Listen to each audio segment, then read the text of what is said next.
Puntos clave de la epiglotitis aguda. Estos van a ser los puntos que vamos a ver y vamos a empezar definiendo qué es la epiglotitis aguda. Primero hay que saber que esta va a ser una urgencia médica, va a ser una infección grave de la vía aérea, porque va a implicar que esta pueda llegar a obstruirse y pues provocar la muerte inminente al paciente. Entonces vamos a tener que esto es una urgencia médica porque va a ser una infección grave de la vía aérea. Va a ser un proceso inflamatorio que va a involucrar la epiglotis y las superficies adyacentes. La etiología principal va a ser Haemophilus influenza y sobre todo el tipo B. Entonces Haemophilus influenza tipo B va a ser la principal, esto va en etiología. Haemophilus influenza tipo B va a ser nuestra principal etiología. El 95%, con relación a lo de la urgencia, el 95% de los pacientes con epiglotitis aguda va a requerir intubación. Entonces eso nos pone un poco en el contexto de qué es la urgencia o realmente la importancia de este tema y de identificarlo rápidamente, ¿no? Y bueno, al ser la etiología Haemophilus influenza la principal etiología, el principal factor de riesgo justamente va a ser el no tener la vacuna contra Haemophilus influenza. En cuanto a la clasificación, sobre todo la clasificación de la obstrucción, vamos a tener una clasificación, bueno, una obstrucción parcial y una obstrucción completa. En la obstrucción parcial vamos a tener un paciente estable, pero con una dificultad respiratoria que va a ser moderada, pero lo característico es que esté estable. Y en el caso de la completa, justamente vamos a tener ya a un paciente inestable, que además va a tener dificultad respiratoria severa y esta compromete la vida. Entonces, esta va a formar parte de la estadística de los que se necesitan intubar. Ahora, ¿cuál va a ser la clínica característica de esta enfermedad?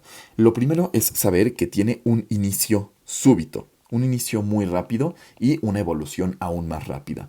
Y se va a caracterizar principalmente por dificultad respiratoria, ese va a ser el síntoma principal, pero además podemos encontrar estridor, disfonía o voz apagada y podemos encontrar ciertos datos pues de una infección bacteriana, ¿no? Recordemos Haemophilus influenza, el principal agente etiológico, entonces podemos encontrar fiebre, podemos encontrar al paciente con apariencia séptica, cialorrea, etcétera, ¿no?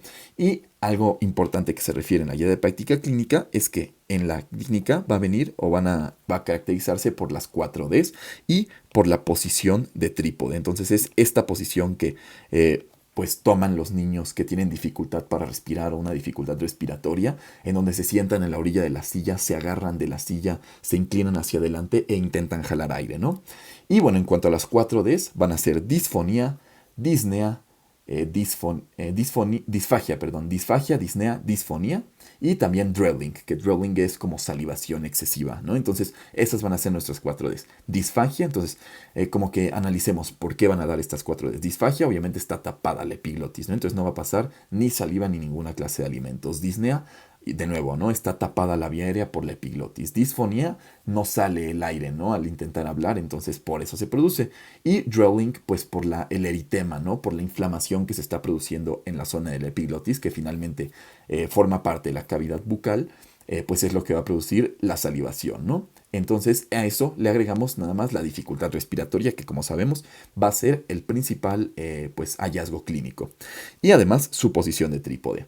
En cuanto al diagnóstico va a depender, o sea, para el diagnóstico tenemos que ver la epiglotis rojo cereza. Eso es lo que nos va a dar el diagnóstico. Entonces, epiglotis rojo cereza. Por el eritema tan intenso que tiene es que se adquiere este color o esta morfología.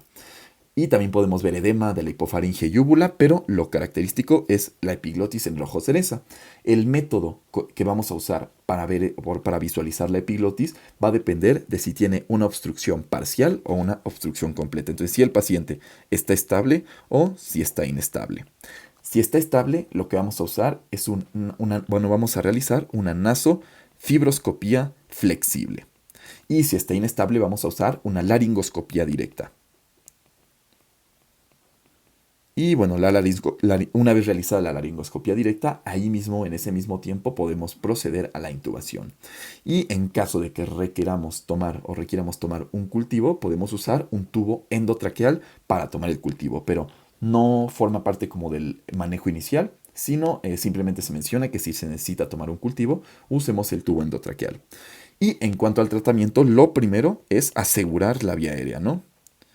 No tenemos que realizar ni tiroidectomía, ni cricotiroidectomía, ni nada. Se tiene que intubar a ese paciente. Y en segunda línea vamos a dar los antibióticos. Y los antibióticos van a ser cefalosporinas. Como primera opción vamos a tener la ceftriaxona. Como segunda línea, cefotaxima. Y como tercera línea, cefoxima. Esas van a ser nuestras líneas, pero recordar ceftriaxona. Alternativas en caso de alergia, trimetoprim sulfametoxazol o ampicilina. Y tenemos que dar un tratamiento profiláctico con rifampicina en caso de que nos encontremos ante un paciente no vacunado. Y eso sería todo en cuanto a epiglottitis aguda. De este lado está el apunte. Muchas gracias.